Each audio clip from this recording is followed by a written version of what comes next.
What's up guys, it's Carlos. Thank you so much for watching this video. If you enjoyed it, make sure to like, share, and subscribe it. It's only gonna help bring people closer for the gospel. And if you want more information about us, make sure to check out cfmiami.org/students. Well, I'm not gonna keep you any longer. You can continue over to the video. And let me tell you, it's a banger. I'll see y'all.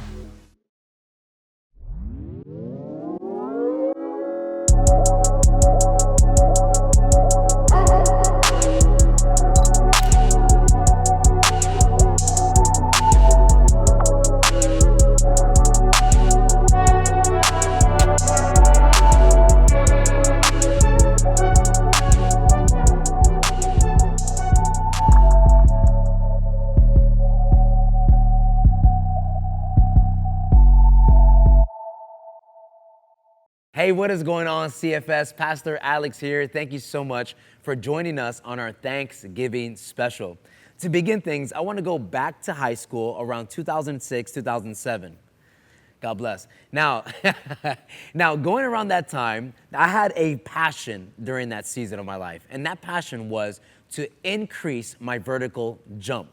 That's right. As a short guy, right, I used to play basketball often, and oftentimes, we would lower the hoops, to play games like tips and all that, and I would be able to jump 8.5 feet normally. Now, I had a mission to go and dunk 9 feet. I wanted to. It was just in me. And so I started looking up vertical programs, what to do to increase my vertical. Because during this time, I was watching clips in the 1980s, watching Spud Webb, who was around my height, maybe 5'3", dunking 10 feet. So I'm like, oh, if this guy can do it, I can definitely do it too. So I'm over here looking at all these programs, and let me tell you, it was wild. There were times where I was doing like 1,000 calf rises right before bed. There were times I was doing star jumps, anything that was explosive and jumping with my knees and my ankles, I was doing it. Matter of fact, I remember a vivid memory. It was 1 a.m. in the backyard, my mom and dad banging on the window with the light. They're like, hey, get inside the house. Why are you making all this noise in the backyard? The light's on, it's coming to our room. You need to go to bed. Mind you, I was in high school. I had to wake up in like 4 hours, right? And so it was a wild time, and let me tell you, with all that hard work, it was months and months. It was like the whole summer. It was a fall season. I was working hard so I can jump and dunk 9 feet. And let me tell you, with a lot of hard work that I did, I still wasn't able to do it. I was never to dunk 9 feet. I just don't have the genes, and it didn't matter how many times I did calf raises or try to jump as much, star jumps and be explosive. It never worked out for me, right? But man, I will never forget trying to increase my vertical. But much like that in life, oftentimes we try to increase certain aspects of our life, right? You might hear people saying they want to increase their finances. Some people want to increase their joy. Some people want to increase their school and family balance. Some people want to increase their presence on social media. Some people want to increase their faith. And oftentimes, in all the years of my life, I hear all the types of things people want to increase, which is not bad, right? It's honorable. But I very rarely ever hear somebody say, I want to increase my Thanksgiving. Matter of fact, I can tell you right now, I've never heard anybody tell me or in a movie or anything say, I want to increase my Thanksgiving. Now, in this season of Thanksgiving, we're always going around the table thanking God for a lot of the things that have happened in our life. But a request in our hearts that we see in the Bible, God gives us the recipe to increase our Thanksgiving. You see, all throughout the Bible, from Genesis to Revelation, God calls his people to always be thankful. I mean, I remember in 1 Thessalonians chapter 5, it tells us to give thanks in all circumstances, whether good or bad. Like God just calls us to be thankful.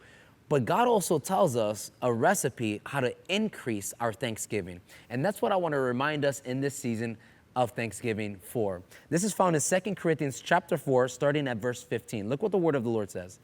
It says, for it is all for your sake, so that as grace extends to more and more people, it may increase thanksgiving to the glory of God. In other words, what God is saying here, hey, you want to increase your Thanksgiving? Think about the work of the kingdom. In other words, think about those who are around you who have come to Christ that you didn't even think were going to know or go to church or know Jesus. It says here, give thanks to God to those seeds that you planted when you preach the gospel, to those friends at school, to the person at Publix, whoever it might be. It says, increase your Thanksgiving by thinking about pastimes of the people who were far from God and now are in God. So in this Thanksgiving season, as we get ready to eat and be with family, you want to increase your Thanksgiving, think about the work that not only God has done through you, but you've seen all throughout the ministry. Because I can tell you, as a pastor here at Christ Fellowship, love seeing what's going on Wednesday nights, love seeing kids continually get baptized, continually evangelize, continually get into a small group, and give their lives to Jesus. And I pray to God that that never gets old for me or any of the student directors or any of our leaders, because we love seeing what God is doing. And by us doing that, we're increasing our Thanksgiving. All right, family? Well, I love you guys. And just like in the old Miami fashion, happy Thanksgiving. God bless y'all.